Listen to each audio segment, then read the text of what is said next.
Баршаңызға қайырлы күн. Менің каналыма қош келдіңіздер. Бүгін сіздермен таңғы асқа жасалуы өте қарапайым астың рецептісімен бөлісетін боламын.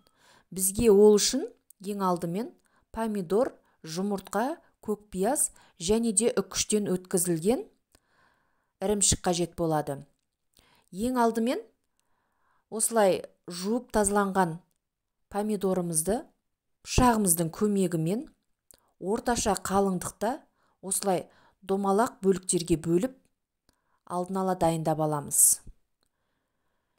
Одан кейін келесі кезекте көкпиязымызды да пышағымыздың көмегімен майдалап біркелкі етіп, оны да жақсылап турап алатын боламыз. Дәл осы ретпен құрғақ таза ыдысымыздың ішіне алдын ала дайындап алған 4 жұмыртқамызды салып, және де дәл осы жұмыртқамыздың үстіне дәміне қарай шым-шым тұзымызды және де көкпиязымызды да салып, шанышқымыздың көмегімен жұмыртқамыз біркелкі болғанша жақсылап араластырып алатын боламыз. Одан кейін алдын ала қызып тұрған табамызда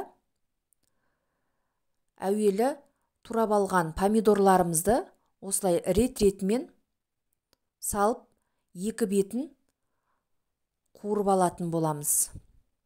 Осылай помидорларымызды салып шыққаннан кейін үстіне шым-шым тұзымызды салып, екі бетін қуырып аламыз. Одан кейін дәл осы помидорымыздың үстіне алдын ала дайындап алған жұмыртқамызды да салып, және де алдын ала үккіштен өткізіп алған ірімшігімізді де салып, табамыздың бетін жауып 10 минут уақытқа қалдырамыз. Дәл осы рецепт түрімен сіздер де жасап көріңіздер. Егер рецепт ұнап жатса, каналыма тіркеліп, лайк басып, комментарий қалдырсаңыздар болады. Рецепттің толық құрамын описание бөлімінен таба аласыздар. Рецепті өткізіп алмай, соңына дейін қарап, дәл осы рецепт түрімен сіздер де жасап көріңіздер.